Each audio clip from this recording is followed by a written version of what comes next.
College of the Desert Board of Trustee elections are on track to be the most expensive in the college's history, with 2 seats up for election. Right now, we have a look at a map of Area 4. Well, News Channel 3's Jennifer Franco detailed who's competing to represent District Area 4 and why the construction of a Palm Springs campus has become a contentious issue in the race. This is what happens when someone does not get his way. Incumbent Aurora Wilson is accusing her challenger, retired COD President Joel Kinnaman, of deliberately running a negative campaign. Kinnaman's campaign slogan is "Getting COD Back on Track," which he says includes building a Palm Springs campus. Current plans show a much smaller campus than what Kinnaman envisioned during his tenure. We need to look at why it was changed, because nobody seems to know. First thing I would do is probably bring in a forensics auditor to help us look at that. Hundreds of millions of taxpayer dollars are set aside to pay for a new Palm Springs campus. Wilson says public records support what she and other current board members have been saying about the use of those bond funds. Promises were made and promises were broken.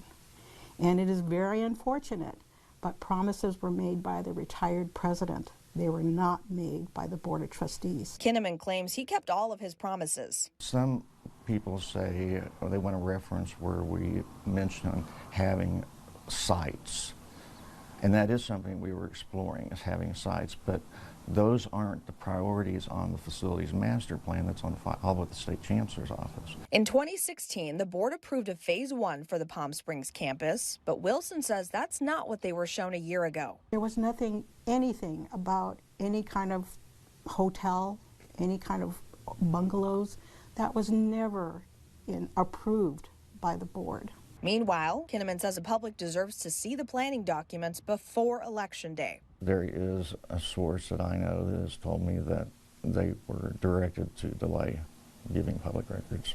College of the Desert has refuted that claim. In September, the city of Palm Springs filed a lawsuit claiming the school is not complying with public record laws specific to their requests for information on the changing plans for the proposed Palm Springs campus.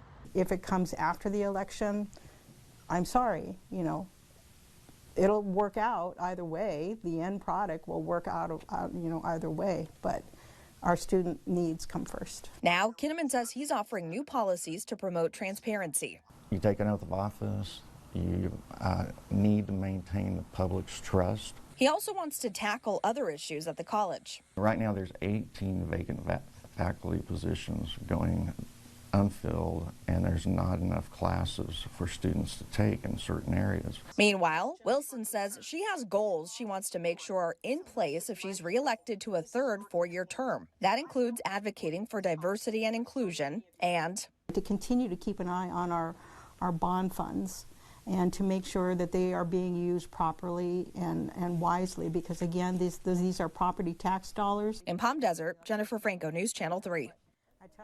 And coming up all new at 6, we're taking a closer look at the race for Trustee Area 1. It encompasses parts of La Quinta and Indio, as well as Coachella, Mecca, Thermal, North Shore, and Oasis. And you can find in-depth profiles on both COD board races, along with other key races to watch this election at KESQ.com.